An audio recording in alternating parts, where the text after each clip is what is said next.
Thank you very much for having me. My name's Ken. I'm an engineer and I work in road safety infrastructure predominantly. And I very much thank you for giving me the opportunity to talk to you. I would love to be there in person, but for today we'll have to do it via video. I'm going to start by trying to play a video.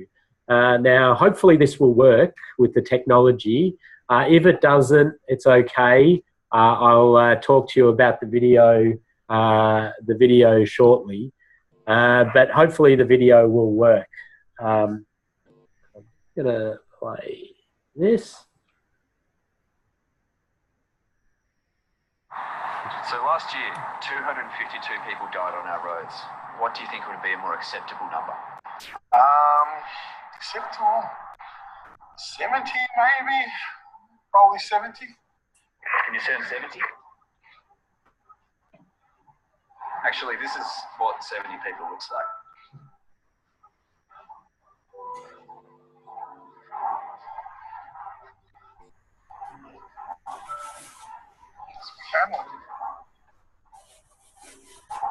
So now, what do you think would be a more acceptable number? 0. 0.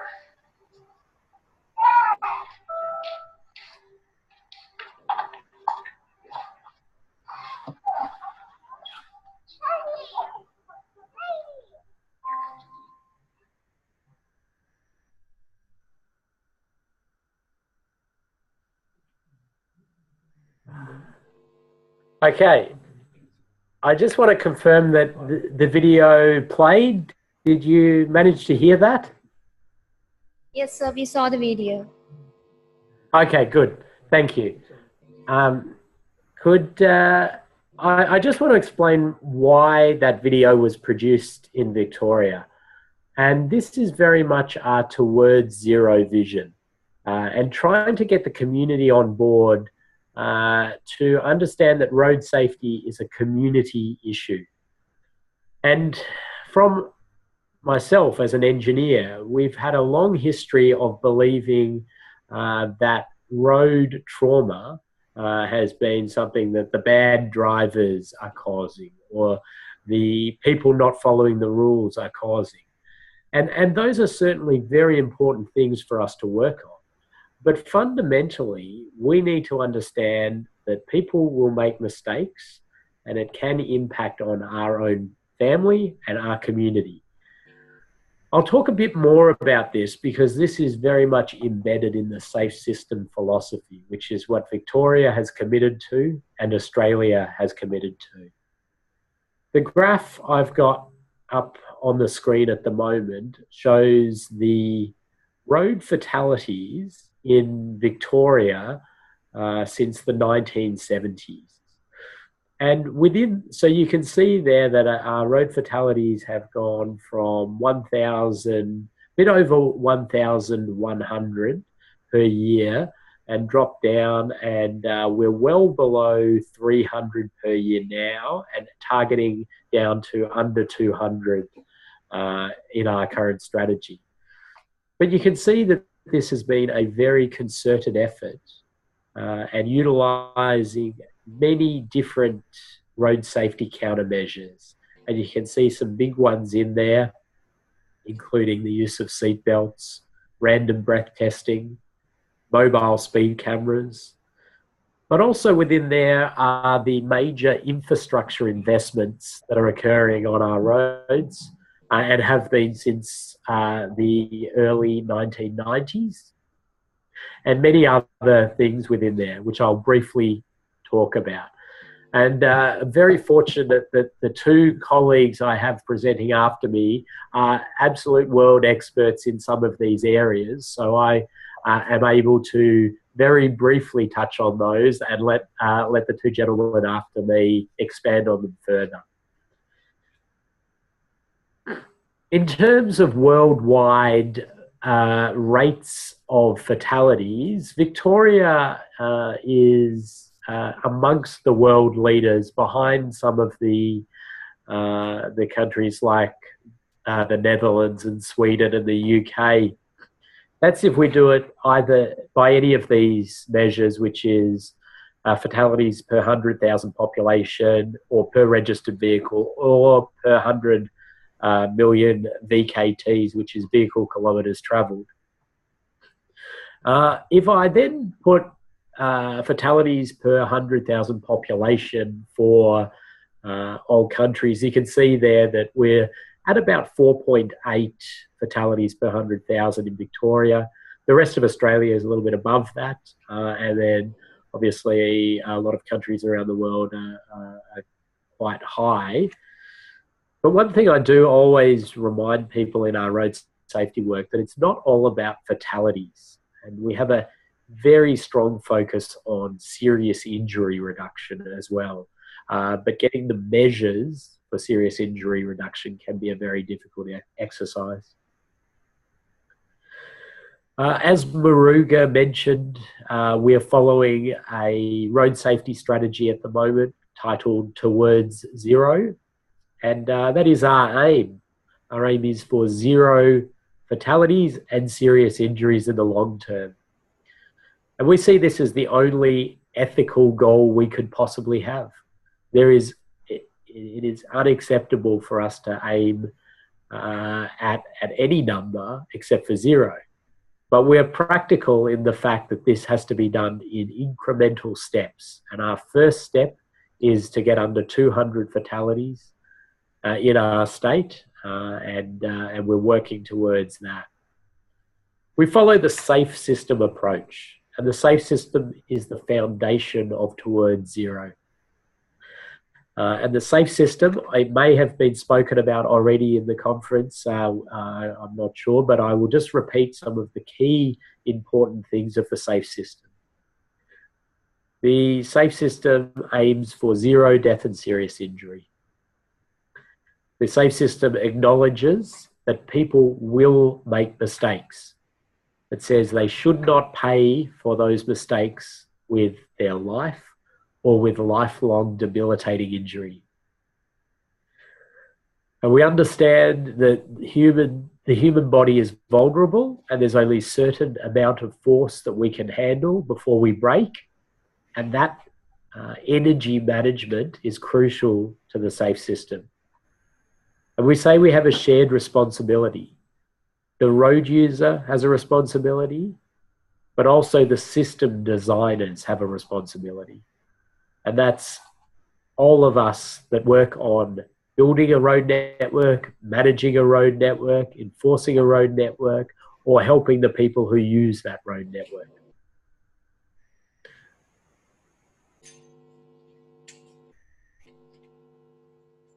So there are the principles again, and they're key principles for the way we operate and manage in Victoria. I'll expand a very little bit on the energy associated with crashes. And this graph is used quite often in Victoria and in Australia to demonstrate the forces, the impact energy that we can handle as humans before we are killed. And you can see on the bottom of this graph is the speed of collision. And on the y-axis, you'll see the probability that this will result in a fatality. And you can see, therefore, a car hitting a pedestrian, there is a very, very sharp increase in the fatality rates after about 30 kilometres per hour. For a side impact at a right angle, a T-bone style crash or a T-intersection crash, there's a very sharp increase in the fatality rates after 50 kilometres per hour. And for a head-on crash, you'll see that there is a very sharp increase in the fatality rate above 70 kilometres per hour. And this is 70 kilometres per hour for each car. So to address this, we have a big focus on the four main elements of the SAFE system. And those are safer road users, including the education, encouragement, enforcement, and graduated licensing systems. And as I say, my two colleagues, Ray and Craig, who are presenting after me, will expand on these in great detail. The one thing that is very important to us in understanding our younger road users is the risks associated with early drivers.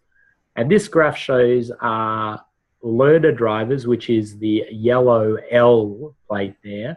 So those are drivers that are accompanied by a supervising driver. And you'll see as the graph appears here, the number of crashes involving these road users is very low. The red P plate there is as soon as that driver is able to drive by themselves. And you see immediately that the crashes are much more prevalent. And as the driver gains experience, those crash numbers drop. And once they're a fully licensed driver, they continue to drop. And this shows us the importance of drivers having experience in driving.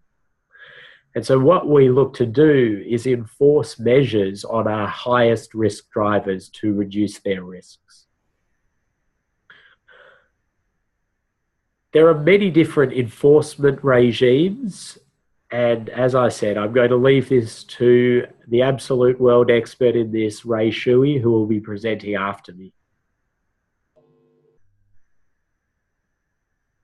We also, in Victoria, are very keen on measures that help our drivers to drive in a safe manner. And this is a picture of an alcohol interlock. And we use these as devices that are installed in the cars of repeat drink drivers. And they must blow into this, have no alcohol in their system before their car will start. And this is for us is a very good measure because it means that people are not stopped from driving. They're just stopped from driving in an impaired manner. Because we know taking the license off people and fining them and imprisoning them has many social issues associated with it. So if there are measures we can look at to mean that people still have the mobility that they need to live a productive life, but we can stop them in that risky scenario, and that is what we aim to do. We have a big focus on safer vehicles and looking at ensuring that the vehicles sold and driven on Victorian roads are of the highest safety standard. And we follow the ANCAP, the Australian New Car Assessment Program, and we encourage people to buy safe cars. Our ANCAP system now includes a rating for pedestrian protection. So it is now no longer just protecting the occupant of the vehicle, but those who are being struck by the vehicle. Speed limits and the management of speed is crucial in the SAFE system. And we understand that we can have huge benefits if we can reduce the speed drivers are going in high-risk areas. We look to achieve speed management through infrastructure and through speed limits. We look to provide appropriate and consistent speed limits. And a key measure is that we want to protect vulnerable road users with speed management.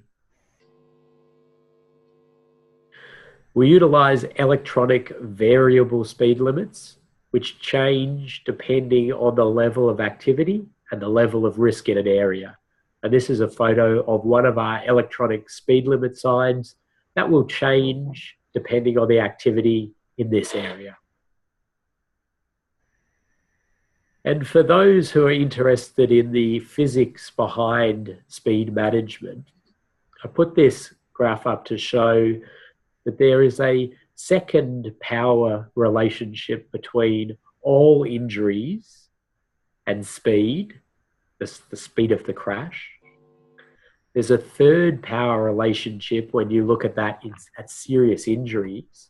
And then amazingly, there is a fourth power relationship for fatalities and speed and change in speed. And this just graphically shows that managing speed has its best benefit on the more severe injuries. And this continues to reinforce the importance of us properly managing speed. We also use a lot of technology in the management of our speed. Here is a picture of an intelligent speed assist device, which has all of the speed limits mapped and will tell the driver what the speed limit is and will beep at the driver if they are exceeding the speed limit. And we also have the ability, in some cases, to actually make drivers slow down. So we can implement features to stop them being able to accelerate faster than the speed limit. But we're still working on the practicalities of that. In terms of infrastructure, we are moving from a black spot style program where we measure risk by the number of crashes, the number of fatalities and serious injuries, to a proactive system where we measure risk by known characteristics of the road environment. And the reason we're doing this is because we have found it harder and harder to find black spots, which is a real credit to the work that has been done over many years to eliminate those areas of clusters of crashes. So we need to now be proactive and look for areas of risk. And we treat these with known infrastructure countermeasures. Here I have an intersection that was a crossroad intersection and it was converted to a roundabout. And that's just one example of the thousands of intersections we treat. And this one has an 85% reduction in the number of crashes that occur at this intersection. That's the number of serious injury and fatality crashes. We also treat the areas that are not at intersections using a variety of runoff road treatments. And our preferred runoff road treatment is the use of barriers, flexible roadside barriers. And the reason for this is that a flexible roadside barrier acknowledges that people will make mistakes. They will fall asleep. They will be distracted. And when they leave the road, the barrier stops that being a fatality or a serious injury in most cases. And in urban areas where we have pedestrians and cyclists, we have a large program in investing in encouraging this behavior, the walking and the cycling, because we know the health benefits of active transport. But we understand that we must do this in a safe manner. And so you can see here pictures of different intersection and different mid-block locations where we are either separating the vulnerable road users, the pedestrians and the cyclists, from the vehicles, or if they are interacting, we make sure they happen at a very low speed. So that is a very short summary trying to capture some of the work that happens in Victoria in road safety. my contact details are on this slide, and also the contact details of Atsani, who is the acting manager of international projects. And I hope that I'm able to come and work with you in person to help reduce road trauma in Sri Lanka. Thank you.